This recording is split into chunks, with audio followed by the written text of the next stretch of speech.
नमस्कार दर्शक बंधु, आपण मान प्रिय चैनल प्रकृतिर वरदान को अनेक अनेक स्वागत। आज जानिबा मुंड व्यथा बा माइग्रेन विषय रे। आमर वर्षा ऋतु आसीगलानी। वर्षा हो बा खरा हो सबु बेले मुंड व्यथाटी समस्ते अनुभव करती। ठंडारे गरम रे बा खरारे बुलिले चिंता कले निद नहेले विभिन्न समस्या रही। गैस रु मध्य मुंड व्यथा अनेक लोकंकर होता है। तेबे आज आम जानिबा मुंड व्यथा पाई प्राकृतिक उपाय रे किछि गच्छरु आमे मेडिसिन तैयारी करबा।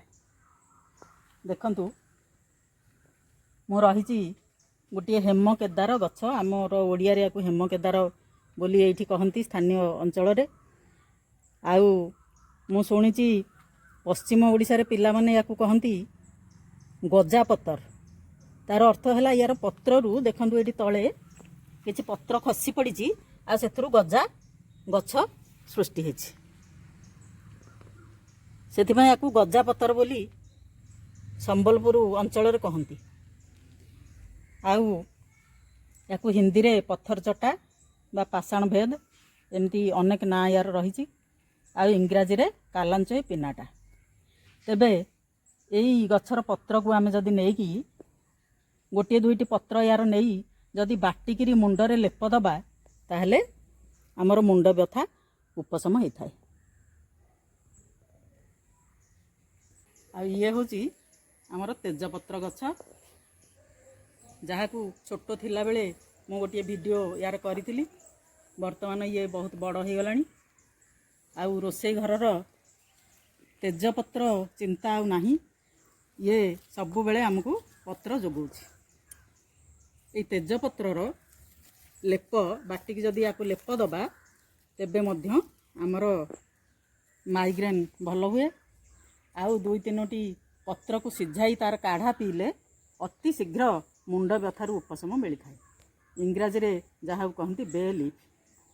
देखंतु एबे मु रही पान पत्र बा बेटेल लीफ पाखरे। ये आमर पर्वपर्वाणी रे शुभ कार्य रे घर को अतिथि आसिले एवं औषधीय काम रे विभिन्न काम रे ये आमर आसी थाए। ये गछ तले छाई रे माड़ीबा को भल पाए। या छाई दरकार तेणु या गछरे मड़ेकी रखा जाइछि। आउ एबे एबे आमर रज जाइछि। आपण माने जानिथिबे ओडिशार अति परिचित पर्व जो थरे कि पान खाइबा को समस्त भल पाती। आउ ये आमर मुंड व्यथा उपशम करे। यार पत्र को बाटी लेप देले मुंडरे ये आमर मुंड व्यथा मध्य उपशम करि थाए। बाड़ी रे रखी औषधीय गछ सहजरे हबा रोगरु मुक्त।